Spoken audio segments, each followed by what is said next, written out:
कुछ फिल्में अपना ऐसा असर छोड़ती हैं कि हर कोई उसके शहर में मुब्तला हो जाता है। बिल्कुल ऐसी ही एक फ़िल्म है बॉलीवुड की जिसका नाम है बार्बी फेल। ये फ़िल्म अक्टूबर 2023 को रिलीज़ की गई थी और उसके बाद लोगों के दिलो-दिमाग पर छाई हुई है और जब भी सोशल मीडिया खोलें तो इस फ़िल्म के बारे में हमें पोस्ट देखने को मिलती हैं। अच्छी फ़िल्म, अच्छी अदाकारी के अलावा इसके पीछे एक ख़ास वजह है और वो हैं ये दोनों मियाँ-बीवी। जी हाँ, ये है वो असल मनोज कुमार और श्रद्धा जोशी जिनकी ज़िंदगी पर ये फ़िल्म बनाई गई है।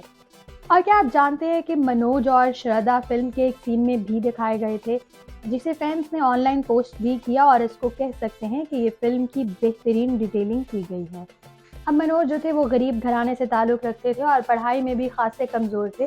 कोई सोच सकता है कि आईपीएस क्लियर करने वाला शख्स 12वीं जमात में फ़ेल हुआ था। गुर्बत के सताए मनोज इश्क कर बैठे, फ़ेल हुए, पसंद की लड़की से इज़हार मोहब्बत न कर पाए, मगर किसी तरह हिम्मत जताई और कहा अगर तुम हाँ कहो तो मैं सारी दुनिया को पलट दूँगा। और वाक़ई फिर मनोज ने दुनिया पलटी भी। जैसा कि फ़िल्म में भी दिखाया गया है, मनोज ने छोटे-मोटे कामकाज किए, बहुत सौ में फ़ेल हुए, आईपीएससी में भी 3 बार रिजेक्शन हुआ, मगर इस सब के बावजूद भी श्रद्धा उनके साथ रहीं। श्रद्धा मनोज के बरक्स बहुत लाइक थीं और असल ज़िंदगी में भी वो आईआरएस ऑफिसर हैं।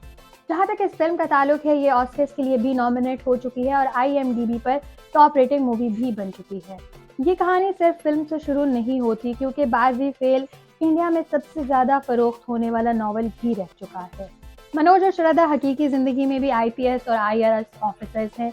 आईपीएस और आईआरएस ऑफिसर्स हुकूमती इदारों में काम करने वाले लोग होते हैं और इस एग्ज़ाम को पास करने वाले हर शख्स की एक ज़िंदगी की जद्दोजहद की कहानी है। इस हवाले से मज़ीद वीडियोज़ देखने के लिए विज़िट कीजिए हमारी वेबसाइट urdunews.com।